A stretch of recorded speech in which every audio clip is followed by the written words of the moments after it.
Hey friends, welcome back to the channel. In this video, I'm going to give you the pros and the cons of a traditional publishing deal. Many authors lust after a traditional publishing deal, but it's important that you understand the good and the bad. Traditional publishing deal, where you don't contribute to the costs and the publisher takes care of it all for you.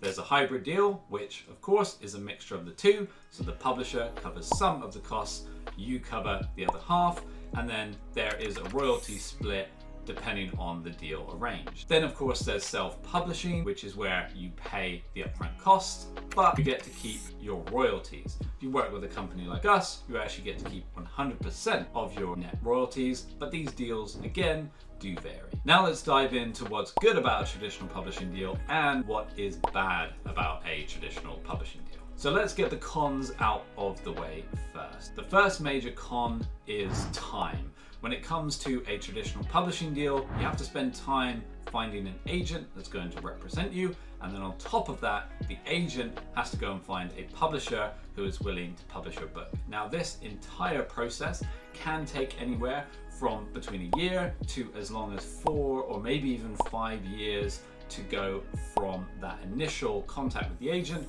right through to your book actually being published and available. Most authors don't want to wait that long.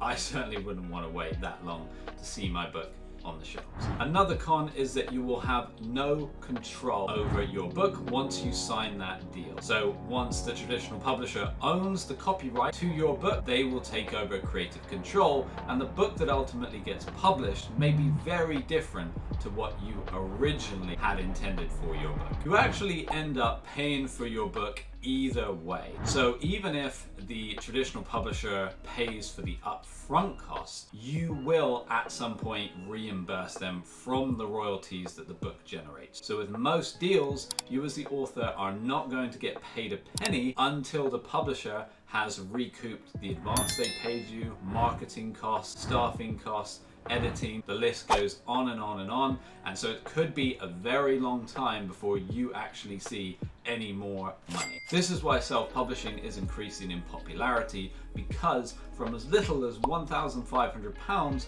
you can have your book professionally published and it will be indistinguishable from a book that was published by a major publisher. That's of course a starting price, and depending on the size of your book, how much editing is required, and other factors, it will most likely cost a bit more, but that gives you an idea of the pricing. As such, you can see why so many authors choose to self-publish and then make their money from the royalties. Marketing. So when you sign with a big publisher, you would assume that they will take care of all the marketing for you, and unfortunately that is not always the case. You have to rely on that internal marketing team putting your book at the forefront of their duties and making it a focus for them.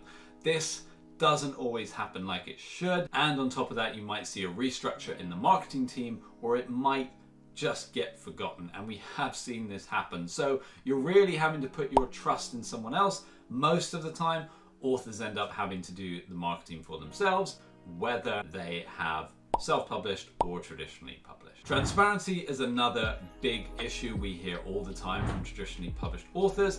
They say that they can't get royalty reports or sales reports, or they're not detailed enough, or they don't include all of the information or all of the outlets. And unfortunately, there's not a great deal you can do about it.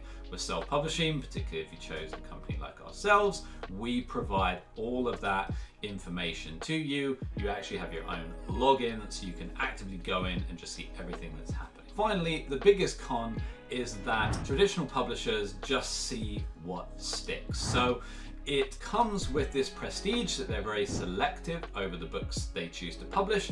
That's not really the case. They will take a number of books, throw mud at the wall, so to speak, in the hope that something sticks. And that's really what they're looking for. And if another book sticks a lot faster, they can often stop paying attention to other books in the pursuit of just getting that one to sell. They very much take the winners and just run with those and kind of drop everything else. Okay, so those are some of the cons out the way. Let's move on to a few of the pros. The biggest one is that you don't need to spend any money up front. The publisher will take care of the cost for you, but as we have already mentioned, this will get paid back at some point or another. The prestige. There is still no doubt that publishing with one of the major publishers, such as a Penguin or a Simon & Schuster, does come with a lot of prestige. That's just something that we can't get away from for now. And it is true that some media outlets and some reviewers might favor books that come through traditional publishers. However, that is proving to be the case less and less. Connections. So this is a big one that traditional publishers do have in their favor, is that they will have long-standing connections with media outlets or celebrities who could endorse your book, because a lot of them might already be published by the same publisher. So that can be a benefit, but all of these things can be achieved without a traditional publisher. As you can see, the cons of traditional publishing far outweigh the benefits. That's why more and more authors, and in fact the majority, are choosing to self-publish.